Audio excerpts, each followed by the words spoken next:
Hey everybody, Rob here at etrailer.com, and today we're going to be taking a look at the Roadmaster Falcon Tow Bar on our 2013 Honda CRV. Now our Falcon Tow Bar is going to be what's actually connecting our towed vehicle to our motorhome, so we have a nice solid connection point and safely get down the road. So keep in mind that's only going to be one component of a safe, complete flat tow setup. There's going to be 5 major components that every car is going to need. The first one is going to be the base plate. That's what's going to be the connection point so that we can hook up to our motorhome and use our tow bar. Now, the next one is going to be your tow bar, and that's what's going to hook to the base plate and to your motorhome so you can safely pull your car down the road. After that, we're going to need safety cables, which are going to be our secondary line of defense in case our tow bar fails and there's an accidental disconnection. Next, we're going to need wiring. Now, there's going to be several different kinds of wiring, but I always suggest diodes if your car can use it, because that way we don't have anything extra to set up and it's going to use the car's taillights to get the signals. Then finally, we're going to have our braking system.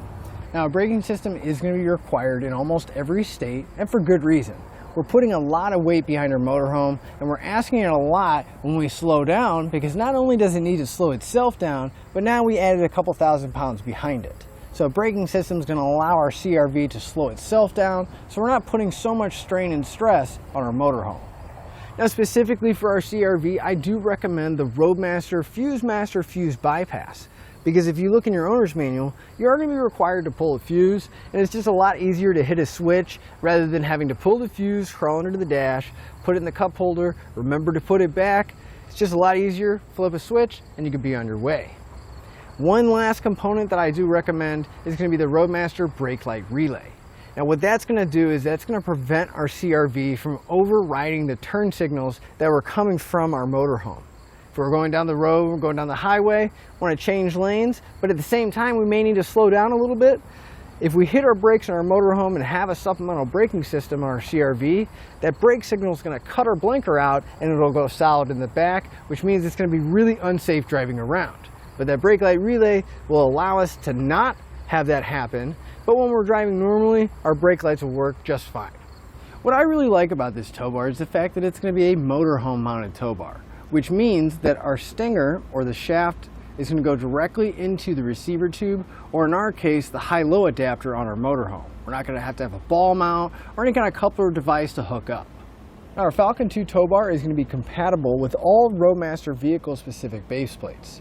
Here we have our Roadmaster Direct Connect base plate, which our tow bar is just going to hook directly up to. But if you have the crossbar style or the Easy 4 style, our Falcon 2 is going to come with a quick disconnect so we can bolt everything up and get it hooked up to those as well. And once we have our tow bar hooked up to our base plate, it's going to be as simple as just pulling forward a couple feet because of the self-aligning design. The arms here are going to have an inner arm. They're going to slide out and extend into a locked, rigid position so we can tow with them.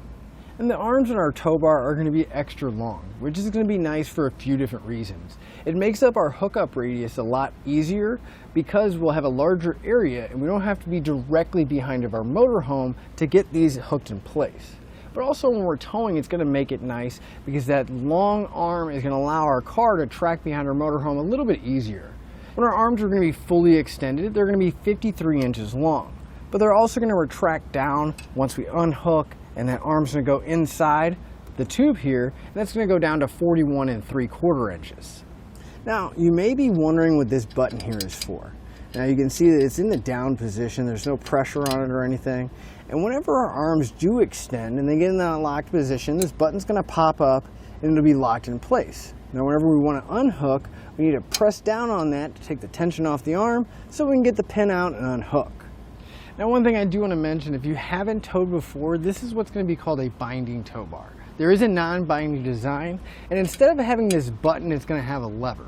Because whenever we do get our arms locked into that position and we've been towing, whether we're on a hill slightly, just kind of uneven ground, the pins that connect our tow bar to our base plate get in a bind, and it gets extremely difficult to release those pins here to get these out.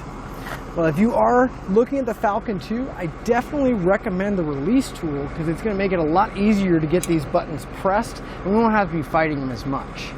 Now the tool is going to be a really simple design, really easy to use. we'll have this open section. We're going to wrap that around the arm so it kind of braces itself. And then the actual handle itself, we can rotate down. And with that button being popped up, we'll be able to press down and it grabs the arm for leverage and be able to pop it loose just like this. It's definitely worth the investment picking one of these up. That way we're not trying to push down our hands or even possibly getting a hammer to release the button. Now with that being said, I personally like the Roadmaster Nighthawk tow bar because it's still going to give us the same style connections up here, where with all Roadmaster base plates, and it'll go into our motorhome in the hitch because it is a motorhome mounted tow bar as well. But it's going to alleviate the problem of these buttons because we're going to actually have a handle that's built in instead of these buttons. So we don't have to worry about an extra tool, finding somewhere to put it. Everything's just already all included in the tow bar itself. Now our Falcon 2 is going to have a 6,000 pound weight capacity. Now that's more than enough for our CRV, but you do want to double check all of your other components because they all have to work together, and we want to go with the lowest rating out of every component that we have.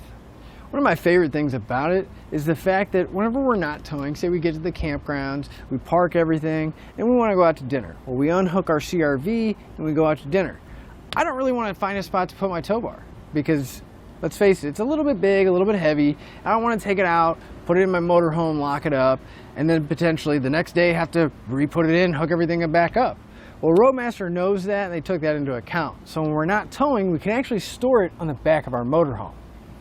And just undo the pins and clips on the end here, and we can show you how to fold everything up. So we have this linch pin, we'll just flip it up, pull that pin out, and we'll release the large pin.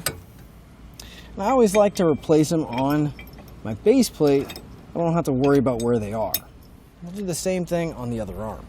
Once we have the arms unhooked, we can bring them together and actually rotate the tow bar up. There's a little notch back here where this large nut's going to fit right into. Once that locks into position, we can either store it to the right or left. Then I can just stay back here ready for us whenever we want to use it. Now if you're worried about the elements getting to your tow bar, rest assured there is a nice thick powder coat finish on here, so it is going to resist rust and corrosion really well. But Roadmaster does have an available cover that'll cover up the tow bar, not only giving it a nice look on the back here, but it'll also protect our tow bar from all the elements, and it'll just keep all our safety cables and all the other connections we have in a nice neat little package. Now we've gone over some of the features of our Falcon 2, let's show you how easy it is to hook everything up. So to start out, you want to take your tow bar and you want to put it either into your receiver tube or into your high-low adapter and secure it with the included pin and clip. And you want to grab the arms and rotate them up so they're going to be in line with the hitch here. Then if we come to the back, there's a large lever right here that we need to go towards the motorhome. Just grab that tab, flip it open, and that'll allow us to rotate the arms down. We're going to open them up, and we want to start on one side at a time. Remove the large pin. We want to take the arm. We're going to slide the end of the arm to where it lines up with the holes in our base plate. Take the large pin and pass it all the way through. And on the other side, we got this little tab. We want to make sure that hole lines up. Take the small pin, go all the way through the pin and the base plate, and lock it down. The other arm is going to hook up exactly the same way. With our tow bar hooked up, I'm going to go ahead and hook up the rest of our components for our flat tow and hit the road. But that'll finish up your look at the Roadmaster Falcon 2 tow bar on our 2013 Honda CRV.